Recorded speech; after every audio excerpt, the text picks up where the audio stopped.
할렐루야. 우리 하나님은 살아계십니다. 사실 하나님께서 우리가 위기를 당할 때마다 우리와 함께 해주시고 동행해 주시고 보호해 주시고 인도하시며 우리 인생 복된 인생으로 인도해 주시기를 간절히 바랍니다. 사람은 살아가면서 여러 가지 위기를 만납니다. 여러분 어떻습니까? 지금 위기 중에 있습니까? 나 지금은 괜찮은데, 그런 분도 있죠. 그러나 우리는 알고 있습니다. 미래 가운데 위기가 다가오고 있다는 것을 늘 우리는 인식하고 있죠. 알지 못할 사고를 당할 수도 있죠. 교통사고 참 많이 일어나죠. 교통사고의 그런 위기 올 수 있죠. 사람이 직장을 다니면서 직장의 그런 위기 여러 번 올 수 있죠. 사업을 한다면 사업의 위기, 정말 감당하기 힘든 그런 일들이죠. 학교 다니면 학교 생활의 위기 여러 방면으로 올 수 있죠. 건강의 위기, 환경의 위기, 전쟁의 위기. 위기는 여러 가지가 있습니다. 그래서 이미 내가 생활 가운데 위기가 있을 수도 있고, 내가 지금 괜찮다 할지라도 위기가 막 다가오는 것을 알 수 있죠. 마치 지뢰밭처럼 위기가 깔려 있어서 뭐 하나 잘못 잡으면, 뭐 하나 잘못 밟으면 터지는 것처럼 우리 인생 가운데 위기가 있다 하는 것을 알 수 있죠. 위기가 있다면 우리는 대비하는 그런 삶을 살아야 되죠. 위기가 올 건데 아무런 대비도 없다면 이건 조금 더 어리석게 보이는 거 아닙니까? 위기를 잘 대비하며 살아야 되는데 위기가 너무 많으니까, 한두 가지면 딱 그걸 대비하겠지만 너무 많으니까 대비하기가 참 어려운 것입니다. 우리 인생에 다가오는 그런 위기, 굵직굵직한 그런 위기, 우리의 생명을 위협하는 그런 위기, 어떻게 우리는 대비할 수 있는 것입니까? 오늘 말씀은 히스기야에 대한 그런 이야기입니다. 히스기야는 이스라엘의 왕인데 25살 때 왕이 되었습니다. 마음이 어떨까요? 우리는 가끔 왕이 한번 돼보고 싶은 마음이 있거든요. 왕 되면 좋겠다, 그런 마음은 가질 수 있는데 25살에 왕이 된 이 히스기야는 왕이 되자마자 인생의 큰 위기감을 갖게 됩니다. 왜 그렇습니까? 국군이 쇠퇴하는 그런 시점에 왕이 된 거예요. 25살에 사업을 한다 그래도 25살짜리가 사업을 하면 우리가 볼 때 참 어려움이 많겠다, 참 위태위태할 걸, 그렇게 짐작할 수 있거든요. 25살에 왕이 됐으니 자기가 다 마음대로 왕이 되면 할 것 같지만 실제로 왕이 처리해야 되는 일들이 너무 많은 거죠. 나라의 경제 책임져야 되죠. 나라의 그런 국책 다 결제해가지고 다 이야기를 해줘야 되죠. 그 어깨에 그런 맨짐이 얼마나 많겠습니까? 근데 특별히 히스기야는 이 나라가 막 기울어서 망해가는 시점에 왕이 된 거예요. 그 당시에 한국이 남한과 북한으로 나눠져 있는 것처럼 이스라엘이 북과 남으로 나눠져 있었습니다. 근데 히스기야가 왕이 되는 시점에 그 북쪽의 이스라엘은 다 망해가고 있었어요. 약 4년 뒤에 완전히 망합니다. 근데 그 망하게 만드는, 멸망시키는 그런 나라가 아수르라는 나라였어요. 이 아수르는 굉장히 잔인한 그런 민족이었어요. 그래서 다른 나라를 정복시키면 보통은 세금을 걷어가고 거기 있는 그런 기증품들을 뺏어가면 그만인데, 이 아수르는 그 정도로 만족하지 않았어요. 한번 정복하면 제국을 만드는데 결국 이 사람들이 반란을 일으킬 것이다. 반란을 어떻게 막을 수 있냐? 그냥 포로로 잡아가서 딴 나라에다 다 옮겨놓는 겁니다. 그리고 다른 나라 사람을 갖다 심는 거예요. 그래서 사마리아 민족이 이렇게 만들어진 겁니다. 사마리아 민족은 이스라엘 사람들은 딴 데로 가고 다른 나라 사람들이 거기 들어와서 살면서 혼연족으로 만들어진 그런 민족이 있거든요. 사마리아가 북이스라엘의 수도였는데 그렇게 해서 망한 거예요. 이 남북으로 나눠져 있는데 북쪽이 이렇게 먼저 망할 때 그 남쪽에 있는 그런 왕으로서는 얼마나 위기감이 있겠습니까? 우리가 남북한으로 나눠져 있는데 북한이 먼저 이렇게 망했다, 그럼 남쪽에서는 얼마나 그 위기감이 커지겠어요. 더군다나 강대국 아수르는 계속 북쪽만 아니라 남쪽도 침공하려고 마음을 먹고 있거든요. 정말로 곧 침공을 할 겁니다. 얼마나 그 마음이 두렵겠어요. 자기가 4년 됐을 때, 왕이 된 4년 됐을 때 북이스라엘은 멸망하고 결국은 14년이 됐을 때 아수르가 더 준비해 와서 쳐들어오는 것입니다. 이 전쟁의 위기 속에 14년을 계속 지낸 거예요. 결국은 전쟁을 맞이하는 거죠. 나라는 쇠하고 있는데 이 강대국을 만들어야 되는데 강대국을 만드는 게 쉽지 않은 거예요. 리더십도 약하고 나라의 경제도 약하고 군대를 잘 조직하지 못하는 거예요. 준비한다고 준비하는데 이웃나라 아수르에 비해서는 너무너무 열세인 겁니다. 결국은 전쟁은 터지고 전쟁이 나면 풍전등화의 그런 나라가 되는 거예요. 이런 위기감을 왕이 되면서부터 계속 10년 넘게 가지고 있었던 거예요. 그 마음의 위기감이 얼마나 컸겠습니까? 이것 외에 히스기야는 자기 인생에 아주 또 중요한 그런 위기를 맞이합니다. 처음에는 알지 못했는데 자기는 알지 못했는데 그 몸 가운데 죽을 병이 하나 생긴 거예요. 원인도 잘 알지 못해요. 근데 죽을 병이 생겨서 점차 마치 암처럼 암이 커지듯이 점차 어느 순간에 딱 죽을 병이 발발하는 그런 위기가 있었던 거예요. 죽을 병이라는 거 얼마나 무서운 겁니까? 세상에 뭐 지진이 와도 위기가 되죠. 태풍이 와도 위기가 되죠. 토네이도가 와도 위기가 되죠. 그러나 죽을 병은 이 모든 것을 다 합한 것보다 더욱더 강력한 것이죠. 또 죽는다 이렇게 얘기를 딱 들으면 너무 어렵죠. 의사가 말해주든 누가 말해주든 당신 죽을 거다, 이게 확실하다 이렇게 얘기해주면 그 암담함이 너무너무 강력하게 오는 거죠. 히스기야가 약 14년 지어서 15년 될 때 그 병이 딱 발발을 하는 거예요. 그러니까 지금 위기 속에 왕이 됐는데 지금 위기의 그런 기운이 자기 딱 느끼는 거예요. 위기의 기운이 막 지금 서려 있는 거예요. 나라 속에 서려 있고 몸 가운데 서려 있고 뭔가 왕이 됐는데 편안하고 잘 자기 말을 들어서 막 서포트되는 그런 신하들이 있는 게 아니라 지금은 위기다 그러면서 그 인생을 살아가는 거예요. 얘 느낀 거예요. 위기라는 거를 어떻게 대비를 할 수 있겠습니까? 이웃나라가 쳐들어와 강대국이야. 어떻게 대항할 수 있겠습니까? 죽을 병이 걸렸어. 어떻게 이거를 처리할 수가 있겠습니까? 어떻게 대비할 수 있겠어요? 여러분, 우리 하나님은 우리의 인생에 대해서 늘 대비책을 가지고 있습니다. 병에 걸리든 사고를 당하든 어떤 일을 당하든 우리 하나님은 대비책을 가지고 있어요. 어떻게 해요? 우리 하나님은 킹덤 오브 갓, 하나님의 나라, 하늘나라, 천국을 잘 만들어 놓으시고 너희가 사고가 나든 병으로 죽든 다 이리로 인도할 것이다. 세상에서 어려움을 당하면 당할수록, 고생을 하면 할수록 내가 나의 나라, 하나님의 나라, 천국으로 다 인도해서 너희를 평강케 할 것이며 평안케 할 것이다. 이런 대비책을 가지고 있었어요. 근데 이게 하늘나라니까 안 보이는 거예요. 땅에서는 하나님은 영이시니 안 보이시는 거예요. 영이기 때문에 하나님이 안 보이시는 거예요. 하나님도 안 보이고 천국도 안 보이고, 그 사람들이 어떻게 이거를 대비책이라고 가질 수 있겠어요? 그러니까 하나님께서 이 세상에 예수님을 보내준 겁니다.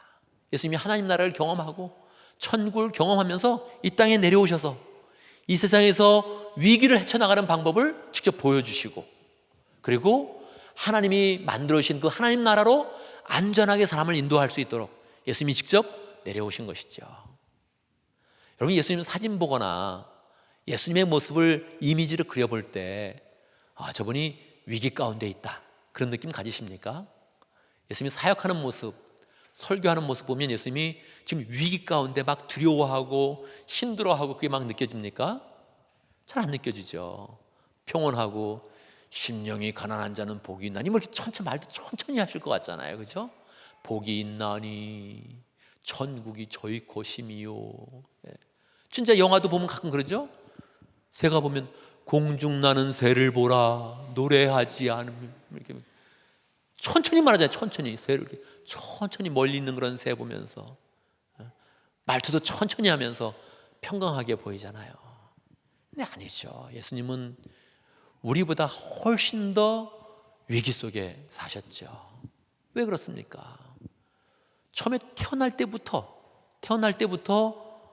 사탄의 공작이 강력했던 거죠. 당시 헤로드 왕이 태어났다는 그런 소식을 듣고 이 자를 죽여야 된다 생각을 했던 거예요. 그래서 예수님을 죽이라고 군대를 보내가지고 예수님은 벌써 떠났는데도 불구하고 그 지역에 있는 어린아이들을 막 군대들이 와서 죽입니다.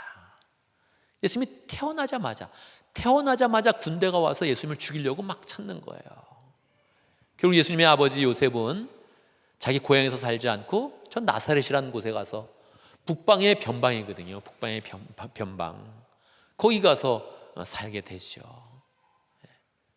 예수님이 사역을 시작했을 때 시작하자마자 반대하는 그런 세력이 많이 나타납니다. 예수님을 공격하려는 자가 많아요.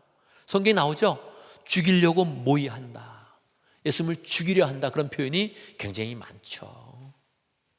진리를 가지고 말씀하시니까 진리가 아닌 자들, 껍데기를 가지고 있는 자들이 예수님에 대해서 죽이려고 하는 거예요. 우리는 누가 나를 죽이려고 하면 어떻게 하겠습니까? 그래도 셀폰 911 한번 걸어보지 않겠어요?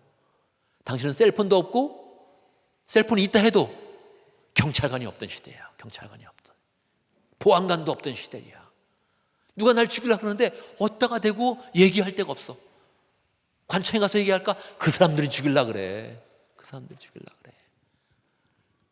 누가 나를 죽이려고 하는 그런 세력이 사두개인이요, 바리새인이요, 성전 맡은 자들이요, 헤롯이요, 로마 사람들이 많은데 그 많은 세력들 가운데 자기를 보호해 줄 그런 사람이 없는 거예요. 얼마나 마음이 외로우셨겠어요.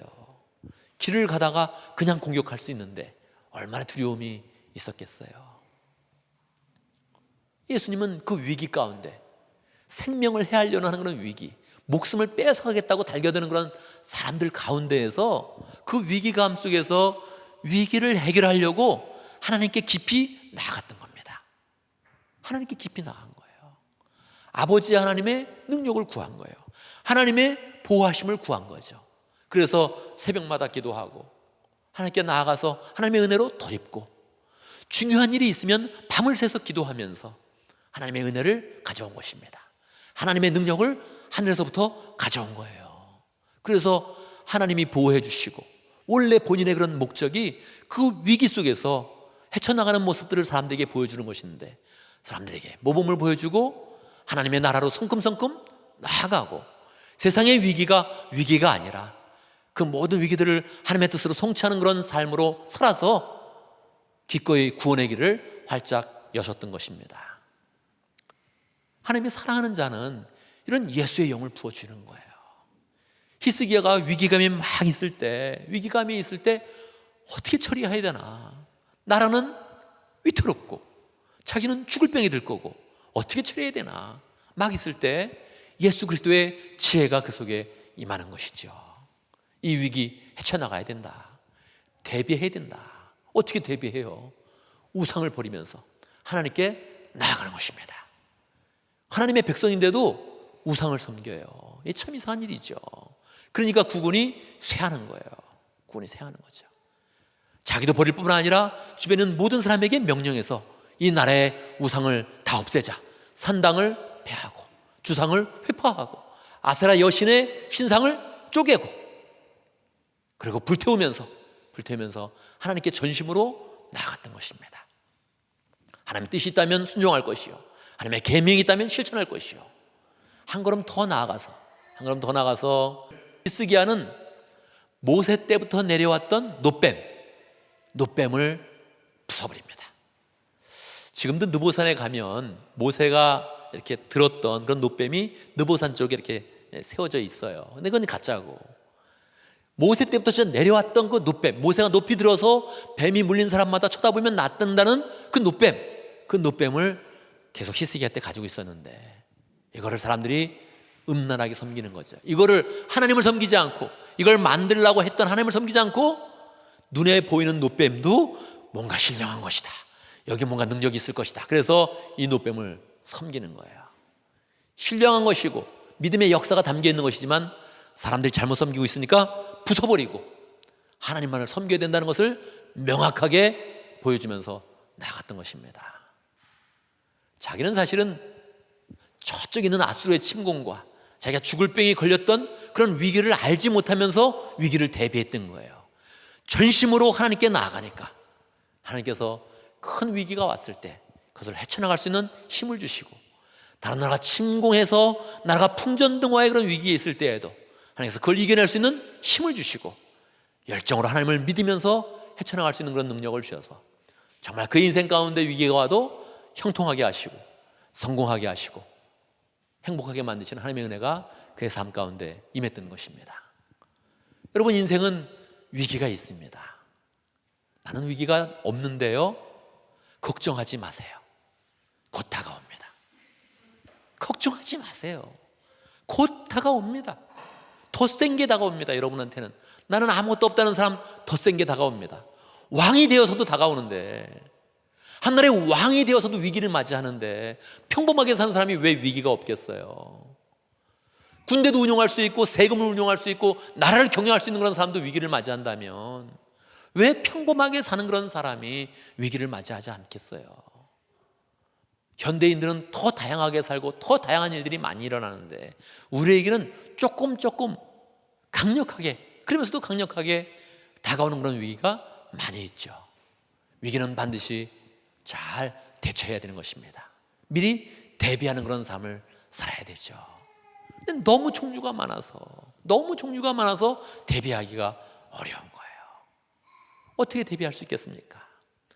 우리는 마음 가운데 있는 우상을 버려야 되는 것입니다. 우상을 버려야 돼요.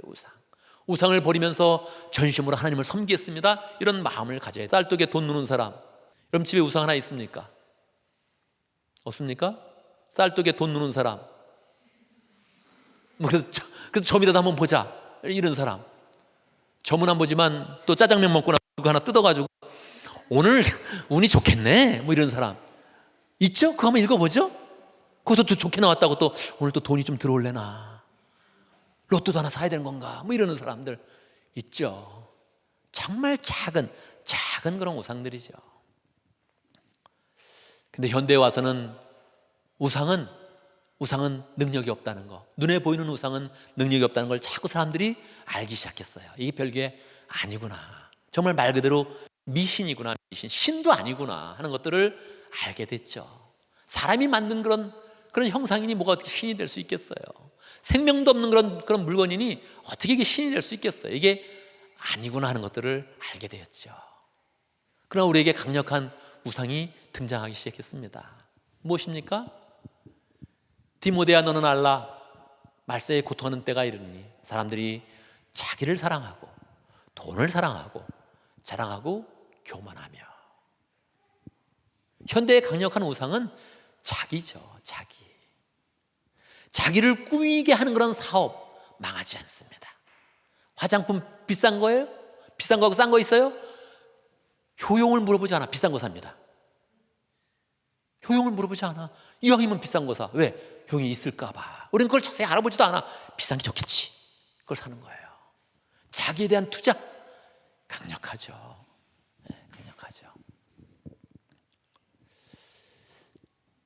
우리는 자존심을 높이기 원합니다. 나를 드러내기를 원해요. 그러면 만족감이 있고 행복감이 있는 거예요. 잘못됐습니까? 아니죠. 뭐 그렇게 잘못된 건 아니에요. 근데 내가 나를 높이는데 그렇게 만족스럽지 않은 거예요. 기쁨이 없는 거예요. 자꾸 높여봐도 높여지지 않는 거예요. 왜? 그 방식이 다 껍데기니까. 껍데기를 바꾸는 거니까. 화장을 해도 요즘엔 또 진하게 하는 게 트렌드랍니다. 자기 피부를 다 가리고 화장으로 도배를 하는 게 또 트렌드랍니다. 지금 한때는 또 엷게 하는 것도 트렌드였는데 지금 무조건 또 세게 발라야 된다는 거예요. 누가 한번 그러기 시작하면 또 같이 그렇게 또 따라가야 되는 거거든요. 내 피부보다는 뭔가 새로운 거를 또 해줘야 이게 트렌드가 되는 것이니, 우리는 다 나에 맞는 이미지, 내가 좋아하는 브랜드이 있다는 거예요. 근데 내가 좋아하는 브랜드, 내가 좋아하는 그런 이미지의 상품을 만들어도 그게 우리는 아는 거죠. 결국은 그건 진짜가 아니다 하는 걸 알죠. 하나님이 우리를 높이기 원하십니다. 하나님이 우리의 인생의 가치를 높이기 원하고 인생의 존재를 하나님이 높여주시길 원하십니다. 우리의 우상을 버리고 하나님께로 가야 되는 거예요. 옛날 같았으면 좀 단순했던 거죠. 눈에 보이는 우상을 그냥 버리는 거야. 그냥 깨버리는 거예요. 나무로 만들어서 쪼개버리는 거예요. 그냥 불태워버리는 거예요. 너무 간단했죠. 근데 지금은 조금 더 어려워진 거예요. 왜? 나를 버려? 버려야 되는 거예요. 자기를 사랑하는 마음을 버려야 되는 거예요. 내가 나를 사랑하는 마음을 어떻게 버려? 어떻게 버려요? 어떻게 버려요? 내가 난데 나 자신을 어떻게 버려? 하나님 앞에 버리는 것은 헌신을 하는, 헌신하는 그런 삶을 사는 거예요. 자꾸 내가 나를 꾸미고 내가 나를 높이는 그런 삶이 아니라 내가 하나님 앞에 헌신하면서 하나님 앞에 나를 드립니다. 하나님이 내 인생을 높여주십시오. 이렇게 딱 나가는 거예요. 헌신하는 그런 삶을 나가는 거예요. 헌신하는 그런 삶. 자꾸 자기의 이미지와 자기의 그런 가상의 그런 그 자기를 만들려고 노력하지 않고 진짜 내가 하나님 앞에서 높아지는 그런 길을 가는 거예요. 그건 헌신을 하는 거예요. 이렇게 자기 몸을 하나님 앞에 자꾸 드려보는 거예요. 예배를 드려도 기쁜 마음으로 한번 드려보고, 목장 모임도 헌신하는 그런 그 마음으로 드려보고, 내가 맡은 그런 사역을 헌신하면서 나가보는 거예요. 그게 나를 버리면서 우상을 깨면서 하나님 앞에 나가는 것이죠. 하나님 앞에 나가는 자가 잘 되는 겁니다. 하나님이 높여주셔야 진짜 높아지는 거예요. 하나님이 우리를 그걸 원하시는데 내가 나를 높이려고 그러니까 자존심이 상하는 거죠. 하나님이 나를 높아주시면 자존심도 세워지고 자존감도 높아지고, 이게 잘 되는 것이죠. 우리의 삶을 헌신하는 건 삶으로 바꿔야 됩니다. 우리의 우상은 돈이에요. 돈. 상인들은 조선시대 4계급 중에 제일 마지막이었다는 거예요. 제일 마지막. 우리 전통 속에 그렇게 돈을 좋아하는 민족이 아니에요, 우리는. 근데 한 번 휘몰아치니까 아무도 여기서 자유로울 수 없는 거예요. 안 좋아하는 척하면서 사실 더 좋아하는 사람이 더 많아지는 거죠. 저도 안 좋아하는 척합니다. 근데 실상은 또 좋아합니다. 저도. 줘봐요, 한번. 싫어하나 좋아하나 확인 한번 해보세요. 아무도 벗어날 수가 없는 거예요. 벗어날 수가 없는 거예요. 그럼 어떻게 해요? 돈을 미워해요? 그러면? 돈을 뿌리쳐요? 그럴 수는 없죠. 하나님은 룰을 정해놓은 거예요. 일단 시작은 10분의 1은 꼭 나한테 바쳐라, 이걸 하는 거예요. 이게 너무너무 어려운 겁니다. 근데 실상을 알아보면 10분의 1이 조금 넘어요. 계속 10분의 1을 말해놓고서 딴 걸 좀 더 해요. 딴 사람 돕는 것도 좀 해라, 뭐 성전에 뭐 하는 것도 좀 해라, 이렇게 좀 해가지고 이게 조금씩 퍼센트가 올라갑니다. 그걸 해보면 조금씩 자꾸 거의 20%까지 자꾸 올라갑니다. 그걸 해보라는 거예요. 그걸 해보고, 그리고 돈은 내가 버는 거지 이러지 말고 하나님이 도와주시고, 하나님이 길을 열어주시고, 직장의 길도 열어주시고, 사업의 길도 열어주시고, 하나님이 형통하게 만들면서 벌어지는 것을 느껴보라는 거예요. 그리고 그것조차도 가능한, 내 자유는 있지만 가능하면 자꾸 헌신하면서 단삼을 세우면서 하나님의 그런 영광을 위해서 자꾸 쓰도록 노력을 한다는 거예요. 근데 시작은 10%는 시작을 해야 돼. 이게 굉장히 마의 10%예요. 마의 10%. 굉장히 어려운 그런 도전입니다. 어려운 그런 도전이에요. 나 이거 못해. 그러면 나는 돈을 우상으로 삼는 사람이에요. 돈을 우상으로 꽉 잡고 있는 거예요. 이걸 못 떼내는 거예요. 못 떼내. 지금 당장 안 떼내도 됩니다. 지금 목사님이 막 강조하거나 이렇게 하지 말고 그냥 들어야 돼. 이거는 받아들여야 돼. 나는 우상을 잡고 있어, 돈으로. 명확한 거예요. 이건 너무 명확한 거예요. 이거를 뿌려내야 돼. 한번 뿌려내야 돼. 그래, 우상을 뿌려내자. 하나님이 주시는 축복을 받자. 하나님은 내가 노력하는 것보다 더 풍성하게 나를 인도합니다. 풍성하게.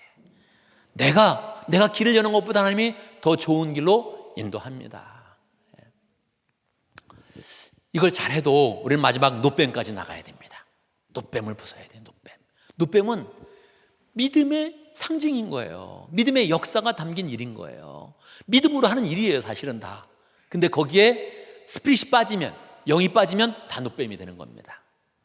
노뱀을 보면서 노뱀을 들었을 때 병을 낫게 하시는 하나님을 생각한다면 얼마나 은혜로워요. 근데 노뱀에다 분양하는 쪽으로 가는 거죠.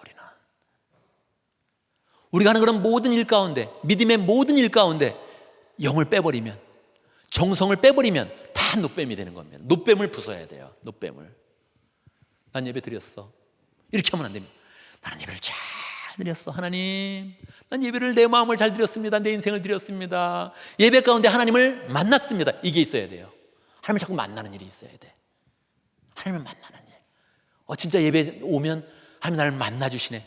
반겼다가 안아주시고 내 마음에 확신 주시고 내 삶을 인도해 주시네. 이 느낌이 있어야 돼요. 그게 노뱀을 부수는 거예요. 그걸 안 하면 난 노뱀을 섬기는 거예요. 예배 참석했어. 예배 참석했잖아? 노뱀을 갖고 있는 거예요. 노뱀을. 목장 모임에 참석할 때도 참석을 했는데 노뱀을 섬긴 건지 진짜 하나님을 섬긴 건지가 딱 나오는 거예요. 자꾸 약속해놓고 자꾸 늦어. 자꾸 왔는데 뭐 일찍 가야 돼요. 뭐 늦게 와서 또 일찍 간다 그래. 일찍 가야 돼요. 뭐 이런 거 있잖아요. 딱 보면 마음이 없어요. 이게 그냥 간신히 왔구나. 간신히 끌려왔구나. 노뱀을 섬기는 거예요. 목장은 참석했잖아요. 내가 이렇게 하는 거죠. 자꾸 일찍 가려고 그래. 늘어지는 마음이 있어요. 늘어져. 아 여긴가 편해요. 아 안 갈래요. 밥도 주세요. 이거 괜찮아요. 이거 괜찮아요. 이거. 마음 자체가 뭐가 들여지는 거예요. 들여져. 그러면 그게 하나님을 섬기는 거예요. 이게 신앙의 유산이기 때문에 이게 신앙의 물건이기 때문에 헷갈리는 거예요. 했다는 거예요. 난 했다. 그거 갖고 안 돼요.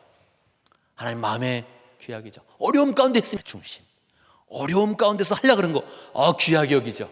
귀하기죠. 어려움 가운데 했으면 정말 그걸 억지로 막 그냥 힘을 내서 그걸 감당했으면 그러면 다른 게 외적으로 좀 부족해도 하나님이 배나 축복하시고 10배의 축복으로 갚아주시죠.